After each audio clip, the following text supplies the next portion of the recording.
It's our 100th episode of Malpractice Insights, and I can't even believe it.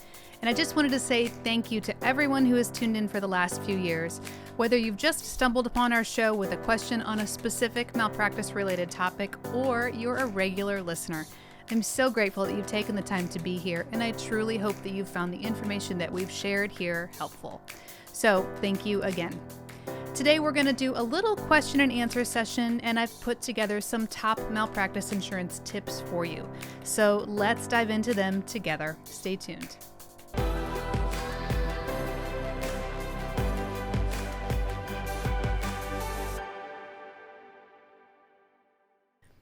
Welcome to Malpractice Insights, the show dedicated to helping healthcare professionals understand medical malpractice insurance and providing you with the solutions you need so that you can get back to the work of practicing good medicine. My name is Jennifer Wiggins, CEO of Aegis Malpractice Solutions, and I'm so glad you've joined us today. Okay, this is Jeff DeSelm, Communications Director for Aegis Malpractice Solutions, and I've got some questions for you, Jennifer. So here's the first question. If you were a new grad just starting out for the very first time, what are the main things you'd be doing to get yourself started with malpractice coverage?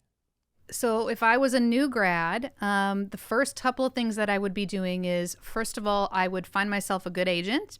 I'd want to make sure it was an agent that had access to all of the top carriers, that really understood what they were doing, and I would start the process of getting quotes for many different types of insurance. So, when you're just starting off, it is the perfect time to really make sure you're very well versed in the differences between occurrence and claims-made coverage. So we talk about those two topics on this show a lot, and that's because it's really important. And quite frankly, it's really confusing. So now is the best time to really make sure you're comfortable with the differences, you understand what the long-term pricing looks like, you understand what the really long-term coverage value benefits are, one versus the other, and you're picking the one that's the right fit for you. So if I'm just starting off, I'm getting an agent that knows what they're doing. I'm going to be comparing occurrence versus claims-made policy types.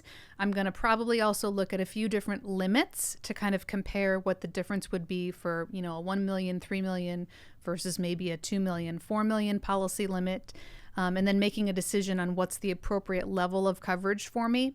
And then I'm also probably going to be doing some comparing of the actual carriers themselves. So obviously you need to know what type of policy, what limits you want to carry, but the other most important thing, in my opinion, is who's actually covering you. So making sure that it's a carrier that is, experienced, strong financials. They're going to be here for the long run.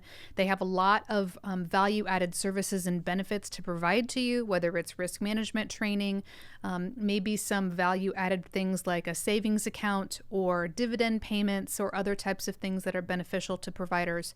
So really taking your time to compare all of your options at the time of starting your first practice is really, really important. So that's what would be my recommendation. So get an agent, compare your options, look at pricing between occurrence and claims made, really take a close look at the different carriers, and then make a selection so that you can get yourself credentialed and on your way.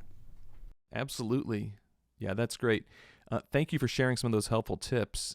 So let's move on past new grads and now assume that you're an employed doctor. Maybe you work for a hospital or the VA or another employer of some sort, and you're considering going off on your own.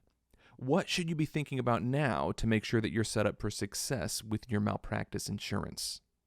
Now is a really good time to make sure I'm comfortable with the various kinds of insurance that are available to me. So what I've found is when I've talked to doctors in the past who have been working for an employer like a hospital or some other facility where their insurance has been provided for them, they really don't know a lot in terms of what are the different types of insurance, how do you pick a carrier. They're kind of starting from scratch. So I would probably answer this question very similarly to how I would answer the first one. Because for a lot of these employed guys, they're leaving and they really are kind of shopping around for the very first time. So again, now is a great time for you to find an agent that you know, that you trust, that has access to a lot of the good carriers, who knows what they're talking about. Take a look at occurrence versus claims made coverage. really take a close look at the available policy types between each different company, and then make sure you're selecting a policy that's obviously priced competitively, but is going to be the right long-term fit for you. So depending on what you're going to be doing, if you're going to be doing telemedicine, it has to be a carrier that can cover you in all of the different states you're going to be working in. If you're going to be doing 1099 work, you want to make sure it's a policy that's priced appropriately for maybe, contract type of work, part-time coverage, or something where it's a little bit more cost effective. So all of those things, very similar to the first question, are things that a provider would want to start looking at if they're considering leaving their practice. And we do have some episodes, I think, that specifically talk about what you should do as you're preparing to leave, such as taking a look at your employment contract to make sure you're clear on what's expected of you, who's buying your tail insurance. So I'd go back and probably watch those episodes if I could, to make sure I've got everything taken care of before I walk out the door. You can definitely see that a quality malpractice insurance agent can make a huge difference in filling the gaps when you're not sure how to move forward or what to do. So let's switch roles now once again and pretend that you're a practice manager or an administrator or a CEO of a medical practice. I'm sure one of the biggest concerns with MedMal for them is being able to provide quality coverage without overpaying. So if you're one of those individuals, what should you be doing to ensure that your group has excellent coverage and that you're not paying too much? There is a certain amount of education that you also need to have under your belt in terms of understanding the types of coverage, understanding the risk for your practice as a whole. But probably the most important thing is for this person to have a knowledgeable malpractice insurance agent that is their ally and is helping them navigate the market. So it can be really overwhelming for a CEO to try to do this on their own, because it's hard to really get a straight answer in terms of which carrier is the best, which price is appropriate for us. So I think really making sure you have an ally that's going to help you navigate the complex waters of the malpractice insurance world is probably the most important thing. But again, making sure you have a good general understanding of occurrence versus claims made. You also need to be thinking about what are the rules that you're going to practice in terms of hiring. Are you going to require all of your providers to carry the same type of insurance? What are you going to do when providers leave? Are you going to offer claims made coverage with tail? Are you going to require people to buy their own tail when they leave? So there are additional risks and things that a practice administrator would need to be thinking about that are different than what physicians are thinking about, because you're talking about protecting the risk of the practice as a whole. So making sure that each doctor is covered appropriately, the practice is covered appropriately, and that you're not leaving yourself exposed to any unnecessary risk. So again, just crossing those T's and dotting those I's with tail coverage, making sure everything is really buttoned up, with making sure as people come and go, it's done cleanly and effectively so that everyone is covered the way they should be. And a good agent will then help you so that you're not overpaying. So every year at renewal, you'll be working with your agent to be reassessing your current coverage. So making sure that what you have still fits with what you guys are doing. If you're going to be expanding or growing or maybe adding a new practice location, you want to make sure that the policy is appropriate for what you're going to be doing next. And if it makes sense for you to shop around, a good agent will also be able to help you do that. So to compare coverage options with all of the available carriers, and then to give you some options and some more information to be able to help you decide which company is the right one for you to move forward with. So that's what I would do if I were a practice administrator. Yeah, for sure. Yeah, thank you for that. Lots of unique considerations for those particular positions. So let's talk about telemedicine next. Obviously, it's growing more and more, particularly since 2020. What do doctors need to know about malpractice insurance if they're considering doing virtual care in the future? All right, so telemedicine is becoming really popular, and a lot of people are adding telemedicine to their practice, even if it's not 100% of what they're doing. A lot of providers now, even if they just have an in-office practice, they're still offering virtual care to their existing patients. So there's a few things that doctors need to know if they're considering adding this to their practice. First of all, you need to make sure that your current carrier will cover this. If it's just your current patient base, you're not doing any work outside of your current city or state, your current malpractice insurance will probably cover that at no additional cost. But if you're considering going out of state, so if you're going to maybe start seeing patients in a bordering state, or maybe in another state on the other side of the country. You just need to make sure that your malpractice carrier can cover you in those states.